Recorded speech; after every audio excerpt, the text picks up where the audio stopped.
Hello students, welcome to all of you. This is Sugan and today we will do our part second of the chapter in the kingdom of fools. And हम अपने अभी तक की chapter में कर चुके हैं कि जो गुरु होते हैं, जो उनका डिसिपल होता है, गुरु तो उन्हें छोड़ के चला जाता है, लेकिन वो डिसिपल अपने थोड़े से ग्रीड के लिए, थोड़े से अपने लालच के लिए वो वहां पे उस स्टेट के अंदर वहीं अपना स्टे कंटिन्यू करता है. तो हम देखते हैं बाकी के चैप्टर के अंदर क्या होता है कि उसके साथ क्या मिस हैपनिंग होती है और कहाँ पे उसे अपने गुरु की वर्डिंग्स को रिमेम्बर करता है. So let's do our remaining chapter and line to line explanation.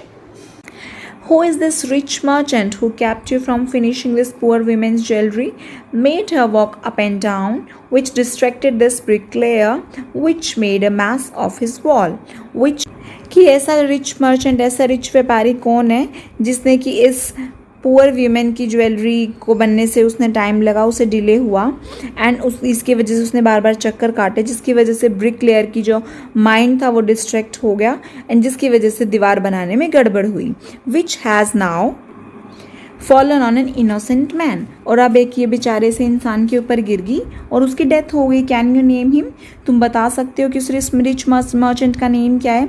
The goldsmith name the merchant, अब सुनार ने उसका नेम बता दिया. And he was none other than the original owner of the house, और ये तो वही ओरिजिनल ओनर था जिसका घर था, जिसकी दीवार गिरी थी.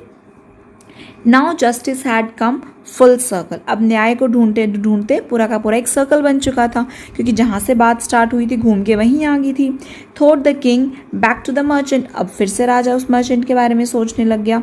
When he was rudely summoned back to the court, he arriving crying, it wasn't me but my father who ordered the jewellery, कि जब वो उसे दोबारा से उसे रूडली बुलाया गया कोर्ट के अंदर, तो वो रोता हुआ आया कि वो मैं नहीं था, वो मेरे फादर थे जिन्होंने ज्वेलरी के लिए ऑर्डर किया था.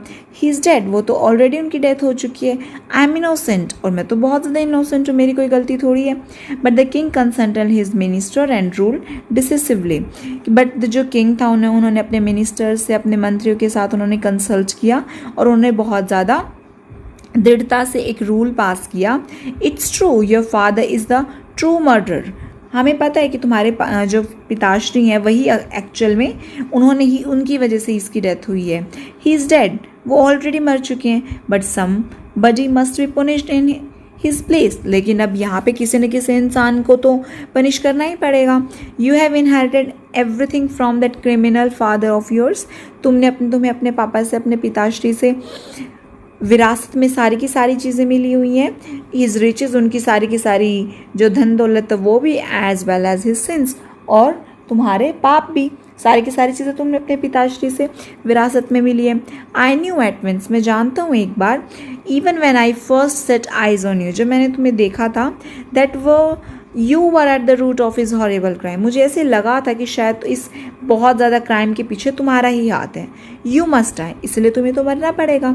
And he ordered a new stake to be made ready for the execution, और उसके बाद एक तरह से नई स्टेक लगाई गई. स्टेक का मतलब क्या होता है? स्टेक का मतलब होता है एक नया फंदा लगाया गया फांसी लगाने के लिए, सूली पे चढ़ाने के लिए, ताकि ये सारा का सारा एग्जीक्यूट किया जा सके, जो भी डेथ के लिए जिसको फांसी पे चढ़ाना है.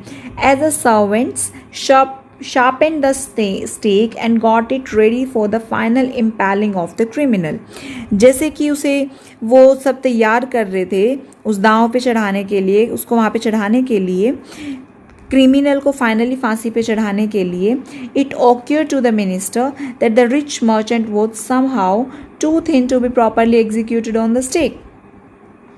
तब जो वहाँ पे मिनिस्टर्स थे तो उनको ऐसे लगा कि यहाँ पे तो इस फंदे के ऊपर तो प्रॉपरली ये रिच मर्चेंट चढ़ ही नहीं सकता, क्योंकि ये तो बहुत ज़्यादा पतला है, ये तो बहुत ज़्यादा पतला है कि फंदे पे तो ये प्रॉपरली आएगा ही नहीं.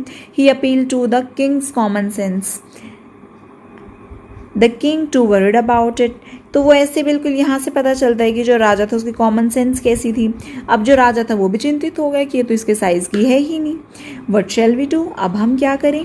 ही said when suddenly it struck him that all his needed to do was to find a man fat enough to fit the stake. अब वो उन्हें एक बात उनके माइंड में ध्यान आई कि हमें यहाँ पे इस तरह के बंदे को मारना चाहिए, उसको फांसी पे चढ़ाना चाहिए जो कि इतना ज़्यादा मोटा हो, जो कि इस फंदे के अंदर इजीली फिट हो सके. The servants were immediately sent all over to the town looking for a man who would fit the stake. अब जो सर्वेंट्स थे वो दोबारा से ढूंढने के लिए चले गए वहाँ पे कि उस फंदे के अंदर कौन प्रॉपरली आ सकता है. उन्होंने पूरे के पूरे टाउन के अंदर ढूंढा. And their eyes fell on the disciple. अब उनकी आंखें किस इंसान के ऊपर गई? शिष्य के ऊपर. Who had fattened himself for months on bananas and rice and wheat and ghee. जिसने कि अपने आप को बहुत ज़्यादा मोटा कर लिया था बनानाज में, राइस में, व्हीट में, घी में, ये सारी की सारी चीज़ें खा खा के. अब जो वो शिष्य होता है, जो डिसिपल होता है, वो बोलते कि what have I done wrong, मैंने क्या गलत किया है? I am innocent, I am सन्यासी, ही क्राइड. वो चिल्लाता है कि मैं तो बहुत मासूम हूँ, मैं सन्यासी हूँ.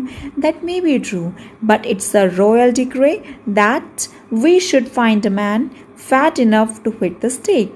बिल्कुल सही है, लेकिन ये हमें आगे से राजा का ऑर्डर आए हैं, उनके हुक्म आया है कि हमें एक ऐसे मोटे से इंसान को ढूंढना है जो कि हमारे फंदे के लिए बिल्कुल फिट हो. They said and carried him to the place of execution. उसके बाद वो उसे उस जगह पे लेके चले गए जहाँ पे एग्जीक्यूट होना था, जहाँ पे उसको फांसी पे चढ़ाना था. He remembered his wise guru words, this is a city of fools. तब उसे अपने गुरुओं के वर्ड्स की ध्यान आई जो उन्होंने बोला था कि ये एक मूर्खों की सिटी है. You don't know what they will do next. तुम्हें नहीं पता कि वो नेक्स्ट हमारे साथ क्या कर सकते हैं. While he was waiting for death. जब वो अपनी डेथ के लिए वेट कर रहा था, ही prayed to his Guru in his heart. उसने दिल से अपने गुरु को याद किया. Asking him to hear his cry. उन्हें बोला कि वो उनकी आवाज़ सुने. वेयर एवर ही वॉज, जहाँ पे भी हैं. The Guru saw everything in a vision. और जो उनके गुरु थे वो हर एक चीज़ अपने नज़रिए में देख लेते थे. He had magic powers. उनकी दृष्टि बहुत ज़्यादा बड़ी थी, वो मैजिकल पावर से सारी चीज़ें देख सकते थे. He could see far and he could see the future as he could see the present and the past. वो दूर से देख सकते थे, वो फ्यूचर देख सकते थे, प्रेजेंट देख सकते थे और वो पास्ट भी देख सकते थे. मतलब वो अपनी मेडिटेशन कर करके, अपना अभ्यास कर करके वो इतने ज़्यादा यूज टू हो चुके थे कि उनके अंदर बहुत ज़्यादा पावर आ गई थी. He arrived at once to save his disciple. वो एकदम से वहाँ पे पहुँच के अपने शिष्य को बचाने के लिए, who had got himself into such a scrape through love of food. जिसने कि अपने आप को एक तरह से फंसा लिया था फूड के जाल के अंदर, एक डिफिकल्ट सिचुएशन के अंदर. ट्रैप का मतलब क्या होता है? Difficult situation that one has got into. कई बार एक इंसान किसी भी चीज़ में फंस जाता है. As soon as he arrived he scolded the disciple. सबसे पहले वह उन्होंने आते एक चांटा मारा खींच के अपने शिष्य को. And told him something in a whisper. और उन्होंने ऐसे फुसफुसा के उसे कुछ बोला. Then he went to the king. उसके बाद वो किंग के पास गए एंड एड्रेस्ड हिम. और उनसे पूछा, ओ वाइजेस्ट ऑफ किंग्स, कि सबके सब किंग्स में सबसे समझदार, हु इज ग्रेटर, जो कि सबसे बड़े हैं. आप मुझे बताइए कि सबसे बड़ा कौन है, द गुरु और द डिसिपल. राजा एक गुरु बड़ा है या उसका शिष्य बड़ा है? ऑफ कोर्स द गुरु. तो किंग ने क्या आंसर किया? ऑब्वियसली गुरु ही सबसे बड़ा होता है. No doubt about it. इस बारे में तो कोई भी बात नहीं है. Why do you ask? लेकिन आप क्यों पूछ रहे हो? Then put me in the stake first. अगर मैं बड़ा हूँ तो सबसे पहले मुझे फंदे में लगाइए. Put my disciple to death after me. और मेरे बाद जो मेरा शिष्य है उसे फंदे में लगाइए. ये सारी की सारी बातें कौन बोल रहे हैं? यहाँ पे जो गुरु होते हैं वो राजा को बोल रहे हैं सारी की सारी चीज़ें. When the disciple heard this, he understood and began to clamor. कि जब शिष्य ने सारी की सारी बातें सुनी, वो समझ गया पूरे के पूरे मैटर को. एंड क्लैमर का मतलब वो भी चिल्लाने लगा ऐसे बहुत ज़्यादा, मतलब बहुत ज़्यादा शाउट करने लग गया, कोलाहल बचाने लग गया. मी फर्स्ट, कि मुझे first. You brought me here first, पहले आप मुझे लेके आए हो. Put me to the death first not him, सबसे पहले फांसी पे मैं ही चढ़ूंगा, पहले मैं ही मृत्यु को प्राप्त होऊंगा और ये नहीं. The Guru and the disciple now got into a fight about who should go first. अब जो गुरु थे और उनका शिष्य था वो एक तरह से फाइट करने लगे कि पहले कौन अंदर जाएगा. The king was puzzled by this behaviour. और किंग बहुत ज़्यादा पजल हो गए इन बिहेवियर से कि ये दोनों आपस में इस तरह से फाइट करे कि पहले फांसी पे मैं चढ़ूंगा, पहले मैं चढ़ूंगा. ही आस्क्ड द गुरु. उन्होंने गुरु से पूछा, why do you want to die, कि तुम मरना क्यों चाहते हो? We choose him because we needed a fat man for the stake. कि हम तो एक ऐसे बंदे को ढूंढ रहे हैं जो इस फांसी के फंदे के अंदर अच्छी तरह से फिट हो जाए. हमने तो इसलिए इसे चूज़ किया था. You shouldn't ask me such questions. Put me the death first, replied the guru.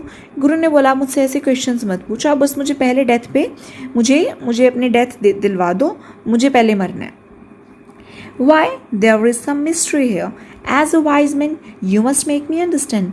लेकिन क्यों? मुझे पता है कि यहाँ पे कोई ना कोई रहस्य है और मैं तो बहुत ज़्यादा समझदार हूँ, आपको मुझे बताना पड़ेगा कि क्या बात है, कि आप पहले क्यों मरना चाहते हो. Will you promise to put me to the death if I will tell you? उसके बाद जो गुरु होता है वो बोलते हैं कि पहले आप मुझे प्रॉमिस करो, अगर मैंने आपको बता दिया तो आप मुझे पहले आप मेरी ही डेथ करोगे. The king gave him his solemn words. उसके बाद किंग ने अपने सीरियस वर्ड्स भी उन्हें दे दिए. सोलम का मतलब अपने गंभीर words. The Guru took him aside. गुरु ने एक तरफ ले गया out of the servants year shot, जहाँ पे जो उनके नौकर वगैरह थे वो उनकी बात सुन सके, उनसे अलग ले गया. And whispered to him. उसके बाद उनके कान में उन्होंने बोला, do you know why we want to die right now? क्या आपको पता है हम पहले क्यों मरना चाहते हैं? द टू ऑफ अस, हम दोनों क्यों मरना चाहते हैं? We have been all over the world but we never found a city like this. कि हम तो हर जगह में घूमा है पूरे के पूरे संसार के, लेकिन हमने इस जैसी सिटी कभी नहीं देखी है. और किंग लाइक यू, ना ही हमने कभी आप जैसा राजा देखा है. That stake is the stake of the god of justice. कि जो ये स्टेक है ना, जो ये फांसी का फंदा है, ये भगवान का न्याय का फांसी का फंदा है. इट्स न्यू, ये सबसे नया है. And it has never had a criminal on it. और इससे पहले यहाँ पे कोई भी फांसी चढ़ा ही नहीं है. Whoever dies on it first, जो भी यहाँ पे पहले मरेगा, will be reborn as the king of this country. कि वो इस जो देश है, इस देश का राजा बनेगा वो अगले जन्म में. एंड हुएवर गोज नेक्स्ट, और जो सेकेंड नंबर पे जाएगा, will be the future minister of this country. वो आने वाला नया मिनिस्टर बनेगा इस देश का. We are sick of our aesthetic life. कि हम बहुत ज़्यादा परेशान हो गए हैं. सिक का मतलब एक तरह से हम दुखी हो गए हैं हमारी एस्थेटिक लाइफ को लेके. इसका मतलब क्या है कि हम एक सन्यासी वाली लाइफ से लेके कि हम जो प्लेजर हैं वर्ल्ड के वो नहीं ले सकते. हम इस सन्यास वाले जीवन से बड़े परेशान हो गए हैं. It would be nice to enjoy our self as a king and minister for a while.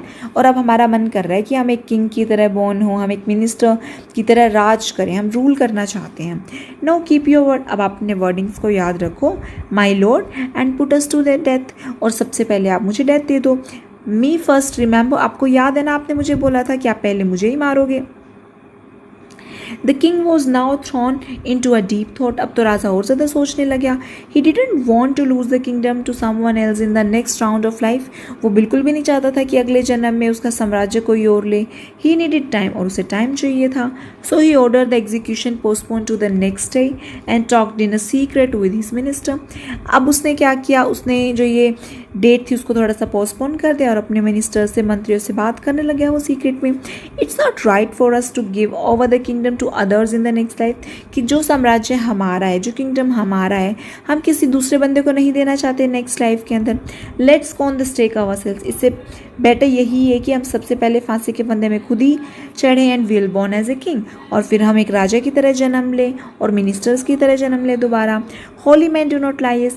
एक बहुत ज़्यादा जो प्योर मैन है, जो धार्मिक इंसान है, वो इस तरह के झूठ बिल्कुल भी नहीं बोलेगा. He said and the minister agreed. और सारे के सारे मंत्रियों ने भी उसकी बात मान ली. सो ही टोल्ड द एग्जीक्यूशनर्स. अब जिन लोगों को फांसी पे चढ़ाना था, जो उनके सर्वेंट्स थे, जिससे फाइनल बंदा होता ना, जिसे फांसी पे चढ़ाना था, will send the criminals tonight. उन्होंने उन्हें बुलवा दिया कि हम रात को जो भी क्रिमिनल्स होंगे ना, जिनको फांसी होनी चाहिए, हम रात को उन्हें भिजवा देंगे. व्हेन द फर्स्ट मैन और comes to you put him to the death. कि जो भी तुम्हें पहला बंदा भेजा जाएगा ना, तुम्हें कुछ भी देखना नहीं है, तुम बस उसे फांसी पे सीधा चढ़ा देना. Then do the same to the other man. तो उसके बाद सेकंड बंदे के साथ भी तुम यही करना. Those are my orders. और ये मेरे ऑर्डर्स हैं तुम्हें. Don't make any mistake. तुम कोई भी गलती मत करना. ये ऐसे उन सभी को वैसे बुलवा दिया गया. That night the king and his minister were secretly to the prison. उस रात क्या हुआ, जो राजा थे और जो उसके मिनिस्टर थे वो बिल्कुल शांति से जेल के अंदर चले गए. रिलीज द गुरु. उन्होंने गुरु को और उसके शिष्य को तो वहाँ से जिसे छुड़वा दिया वो तो चले गए थे. And disguise themselves as the two. और उन्होंने डिस्गाइज का मतलब क्या होता है, उन्होंने अपना भेष बदल लिया कि वो गुरु हैं और शिष्य हैं. And as arranged beforehand with loyal servants. और उन्होंने अपने आप को, जो उनके बिल्कुल लॉयल, जो उनके ऑनेस्ट सर्वेंट्स उनके सामने वो आ गए. Were taken to the stake. और उसके बाद उन्हें फांसी पे चढ़ा दिया. And promptly executed. और उसके बाद सारी की सारी तरह से वो उनकी डेथ हो गई. मतलब प्रॉम्प्टली एग्जीक्यूटेड, उन्होंने एग्जीक्यूट कर दिया उन चीज़ों को, यानी कि उन्होंने फांसी पे उनको चढ़ा लिया. प्रॉम्प्टली का मतलब क्या है कि उन्होंने प्रेरित हो गए, जैसे उनको इसी तरह से फीड किया गया था ना कि तुम्हें बस कर देना है, इसी तरह से उन्होंने कर दिया। अब देखो कि नेक्स्ट डे क्या हुआ। When the bodies were taken out to be thrown to crows and vultures, the people panicked. अब जैसे किसी बंदे की डेथ हो जाती है तो पहले वाले टाइम में क्या करते थे, उसकी जो डेड बॉडी थी उसको जैसे कौओं को डाल दी या वल्चर्स को डाल दी कि बर्ड्स उन्हें खा सकें। जब उन्होंने इस तरह से डाली गई तो लोग बिल्कुल पैनिक हो गए, लोग बिल्कुल परेशान हो गए। They saw before them the dead bodies of the king and the minister. उन्होंने देखा कि ये तो हमारा जो राजा और मिनिस्टर है उसकी डेथ हो गई है। The city was in confusion. पूरा का पूरा सिटी था वो बिल्कुल कन्फ्यूज हो गया, बिल्कुल हैरान हो गया। All night they mourn. वो पूरी की पूरी रात रोते रहे, क्योंकि वहाँ पे तो रात को ही दिन होता था, तो वो रात को रोते रहे। And discuss the future of the kingdom. अब वो डिसाइड करने लगे कि हमारा राज्य कौन संभालेगा। Some people suddenly thought of the Guru and the disciple and caught up with them as they were preparing to leave town unnoticed.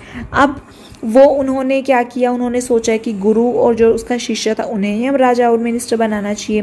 And उन्होंने उन्हें पकड़ा, जैसे कि वो भाग गए थे एकदम से बिना किसी के नोटिस हुए, वो वहाँ से भाग गए थे। उसके बाद उन्होंने जाके उन्हें पकड़ लिया। उन्होंने उन्हें बोला, we people need a king and minister, कि हमें एक राजा की और हमें एक मंत्री की ज़रूरत है।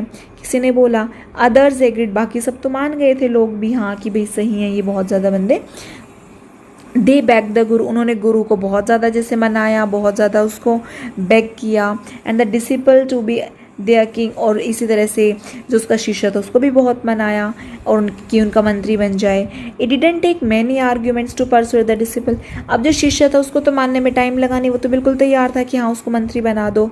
But it took longer to persuade the guru. लेकिन गुरु को मनाना बहुत ज़्यादा डिफिकल्ट था, बहुत ज़्यादा टाइम लगा गुरु को मनाने में।